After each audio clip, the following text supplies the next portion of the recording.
And what type of fight does Nate Diaz want for you to fight?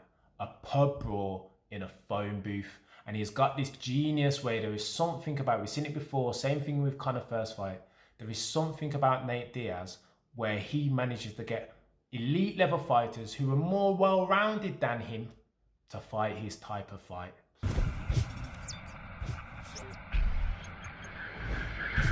Man like Cam.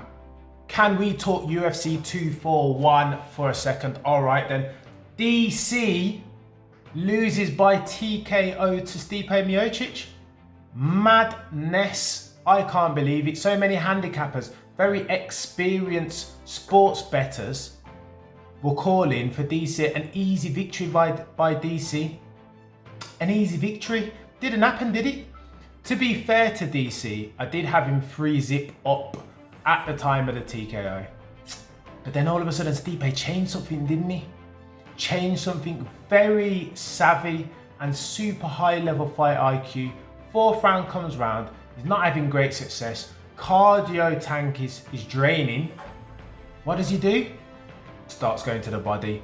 These pseudo left hooks / uppercuts go into the body, ripping DC, gets it done. You can almost see DC start to wither in that fourth round. Normally his gas tank is bulletproof, but something happened, man. And again, if you're going to talk about Achilles heels for DC, the one thing that we've seen him hurt from before, apart from a John Bones Jones head kick, is kicks to the body by Anderson Silva, right? So listen, he trains, his gas tank's amazing, his wrestling's super sick, but how about we punch him to the body? He's a bit flabby.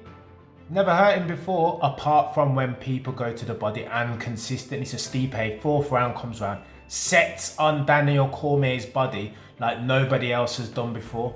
4, 5, 6 uppercut / hooks to the liver. Unbelievable. Stipe gets it done. Fair play, Stipe. Salute you, brethren. Switched it up, adapted mid-fight, got it done. Nobody saw that stuff coming. Let's talk to the co-main, Nate Diaz. After 3 years, comes back and he looks like he has genuinely, like he says, been training all this time. This geezer is incredible and awkward.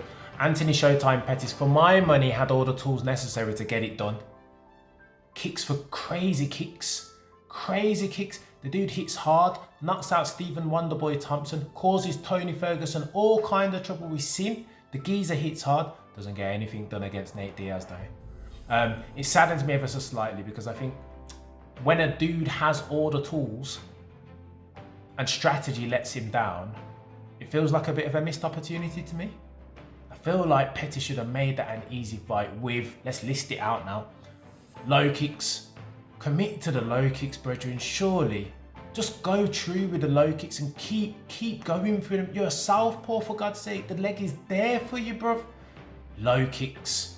Strategic takedowns. I know this is a bit risky because Nate easily wrap up a guillotine. I know it's not his favourite and he prefers the triangle, but takedown, end up in the guard, the guillotine is there. But nevertheless, if you need a bit of a breather, a strategic takedown, a momentum-based takedown, when he starts going, bah, bah, bah, bah, bah, just going low for the double leg or the single.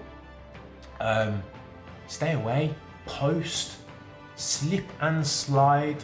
Do like Sugar Ray did against Marvin Hagler, sorry. Stick, stip and dip, move around the octagon.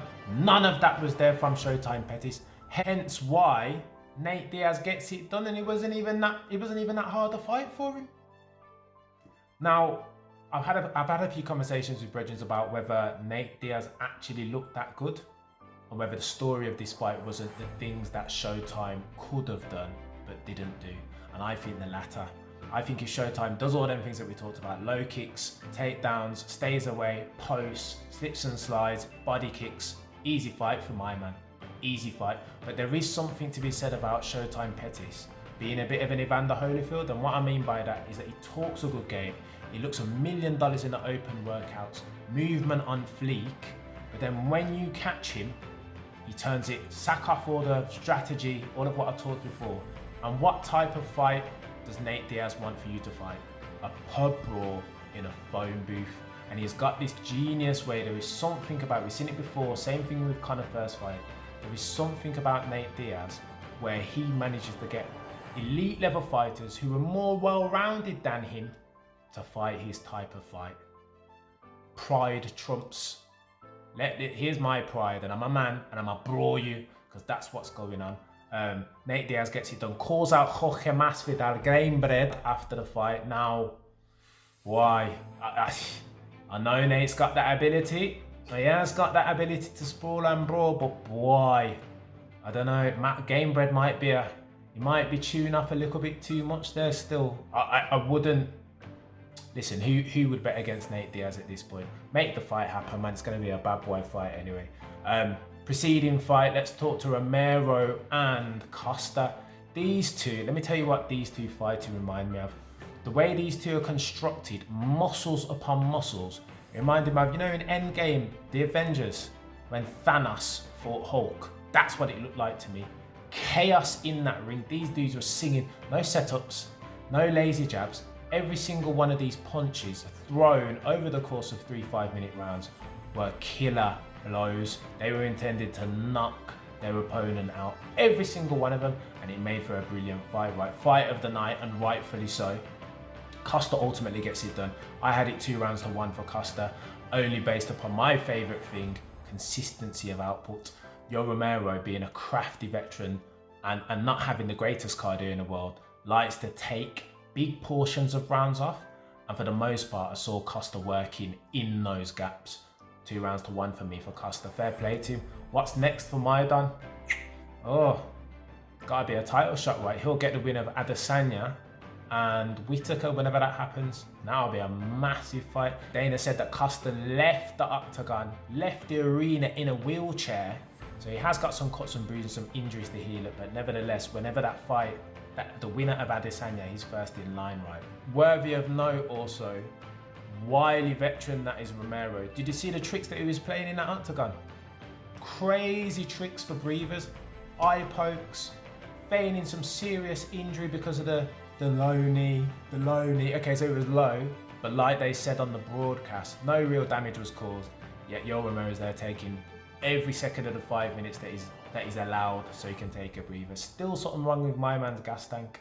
He needs to put more time on that row, I think. He needs to. He just has to put more time on the row, because something fundamentally wrong with his gas. And you know what? Dudes that are built like Yoel Romero do tend to have very small gas tanks. That's why I was surprised that Costa, for the most part, was pushing the pace.